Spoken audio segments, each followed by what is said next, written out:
औज़ुबिल्लाहि मिनश्शैतानिर्रजीम बिस्मिल्लाहिर्रहमानिर्रहीम। मोअज़्ज़ज़ नाज़रीन, आपका मेज़बान मोहम्मद रिज़वान आजिज़ अपने प्रोग्राम ज़रा सोचिए के साथ आपके सामने हाज़िर है। नाज़रीन, इस वक्त जो मशरिक़ वुस्ता के हालात हैं, ख़ास तौर पर ईरान और अमेरिका के जो हालात हैं वो हमारे सामने हैं।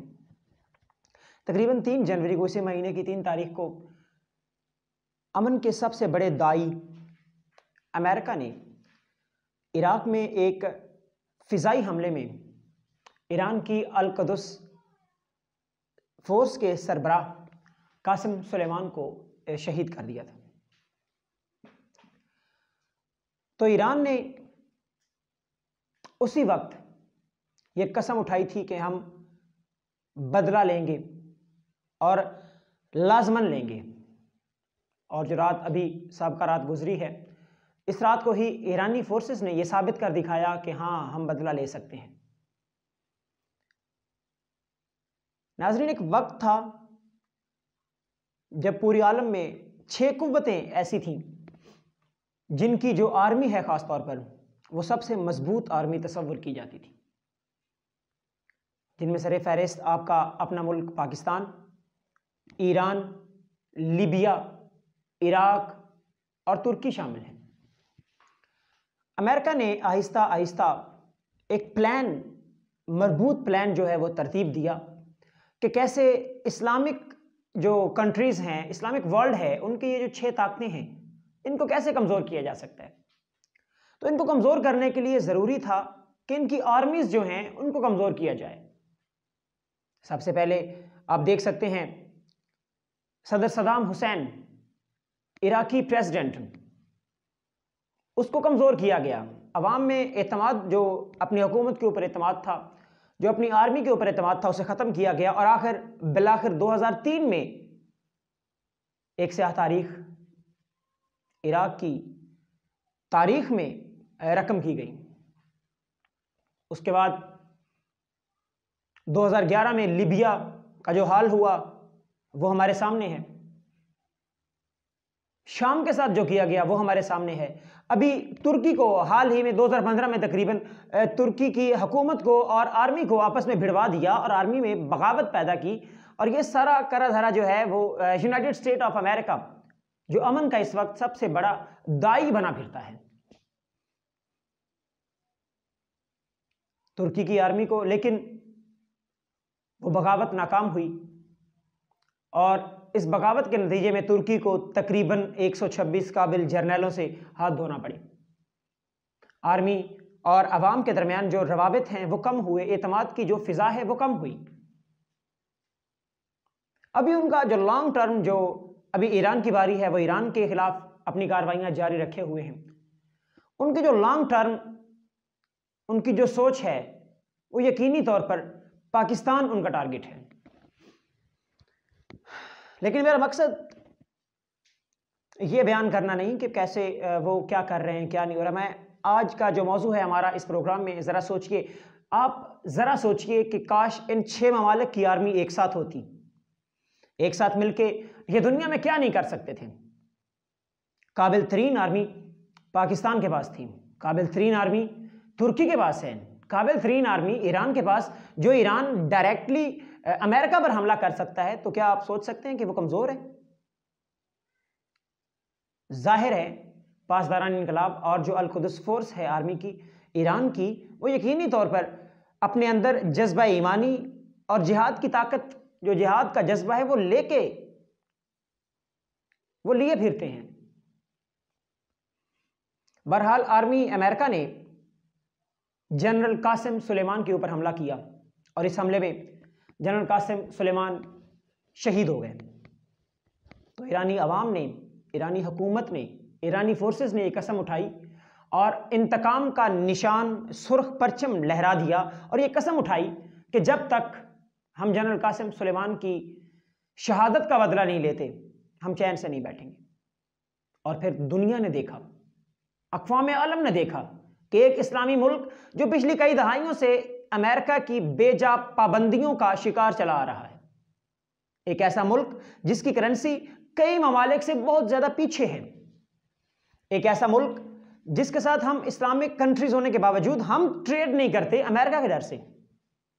उस मुल्क ने जिसके पास एटमी ताकत नहीं है, उस मुल्क ने जिसके पड़ोसी उसके खिलाफ चले जा रहे हैं, उस मुल्क ने उस ताकत के खिलाफ एक्शन लिया जिसके खिलाफ बात करते हुए भी हम कतराते हैं, डरते हैं। और चंद दिन के अंदर अंदर जनरल कासिम सुलेमान की तदफीन से पहले ही कल रात को 1:30 पर दर्जनों जो मिसाइल हैं वो ईरान की सरजमीन से इराक में मौजूद अमेरिका का जो बेस है ऐन अल असद बेस, उसके ऊपर दागे गए। और अमेरिकन जो महकमा दिफा है पेंटागन, उनका यह कहना था कि ये मिसाइल ना सिर्फ अल असद पर ही गिराए गए बल्कि अरबैल में जो उनकी दूसरा फौजी बेस है उसके ऊपर भी गिराए गए।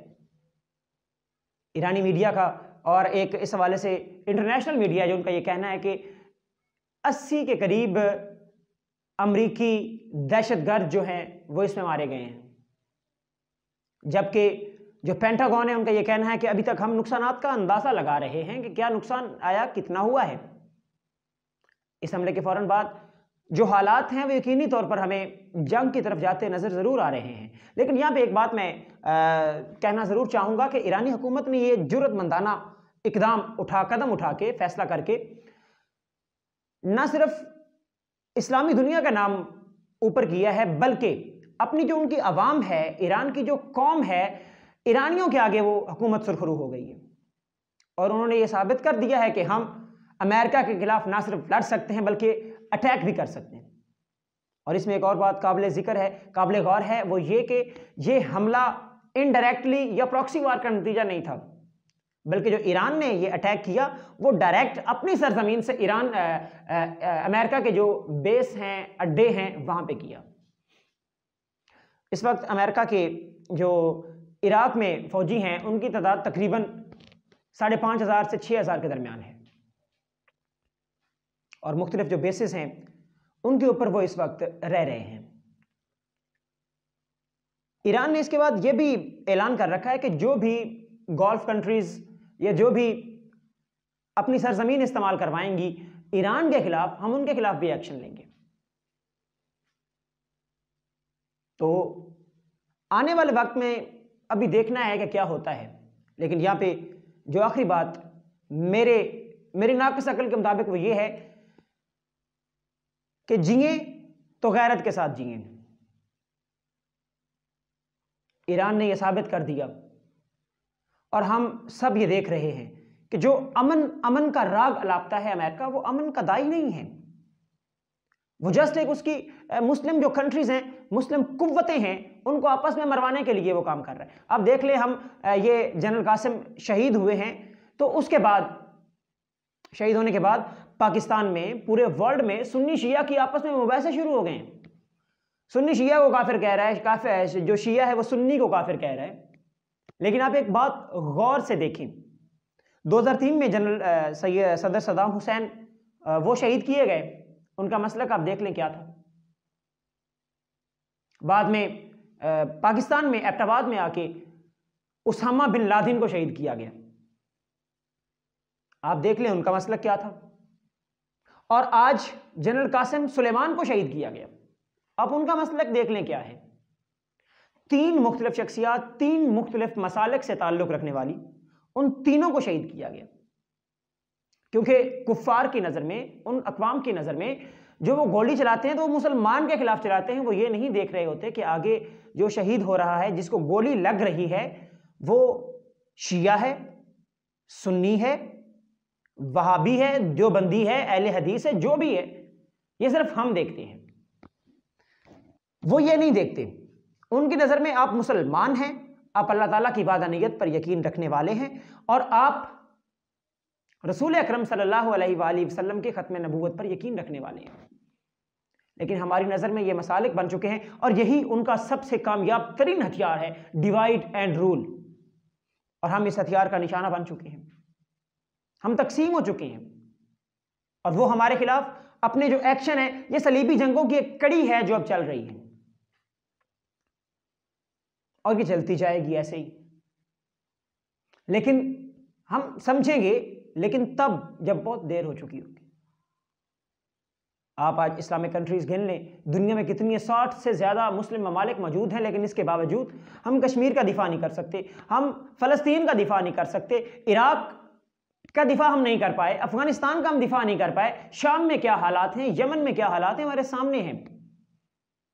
लेकिन हम मसालिक की जंग लड़ रहे हैं।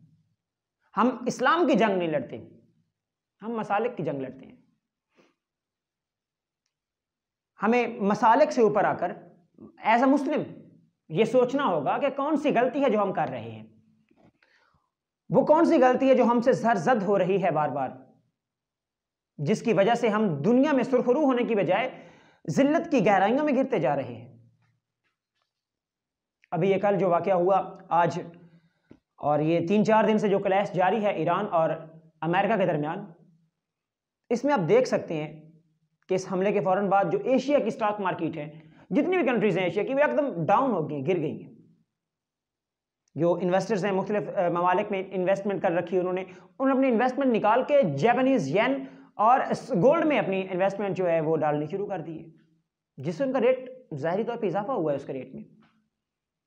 पेट्रोल जो है, तेल जो है, खाम तेल, वो तारीख की जो हालिया जो चंद महीने हैं उनकी बुलंद तरीन सतह पर उसकी कीमत पहुंच चुकी है। गैस की कीमतों में इजाफा हुआ है। जाहिर है जंग किसी के हक में नहीं होती, लेकिन जिल्लत से मरना भी किसी हक में अच्छी बात नहीं है। कौमें वही जाविदां रहती हैं जिनके मुहाफिज इज्जत की मौत को तरजीह देते हैं, और ईरान ने यह साबित किया है। आज पाकिस्तान एक दोराहे पे खड़ा है, एक तरफ पाकिस्तान के मफादात हैं और दूसरी तरफ पड़ोसी भी हैं और मुसलमान जो ममालिक हैं। ईरान एक मुस्लिम कंट्री है।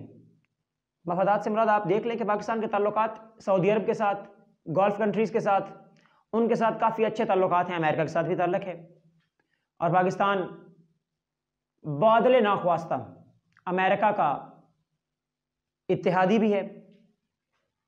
तो पाकिस्तान के लिए ये एक दोराहा है, और यहाँ पर पाकिस्तान ने अपनी खारजा पॉलिसी जो है वो मुरतब करनी है कि किस तरीके से वो इस मामले को डील करता है, किस तरीके से वो खुद को इस मामले से दूर रखने की कोशिश करता है। या जबकि हमारे आर्मी चीफ और जो अपने DGISPR major general Asif Ghafoor साहब हैं, उन्होंने बड़ी अच्छी बात की है कि हम अपनी सरजमीन को किसी पराये की जंग का हिस्सा बनने नहीं देंगे, हम अपनी सरजमीन किसी जंग में इस्तेमाल नहीं होने देंगे। ये उनकी बहुत अच्छी और बहुत बड़ी बात है। हमारी सरजमीन हमारे ही लोगों के खिलाफ इस्तेमाल होती रही है। आप माजी में देख सकते हैं कई दफ़ा ऐसे वाक़यात हुए हैं कि हमारी सरजमीन हमारे अपने लोगों के खिलाफ ही इस्तेमाल हुई हो, लेकिन हमारी सरजमीन को हमारे लोगों के खिलाफ इस्तेमाल नहीं होना चाहिए। अपने मेज़बान मोहम्मद रिजवान आजिज़ को इजाज़त दीजिए।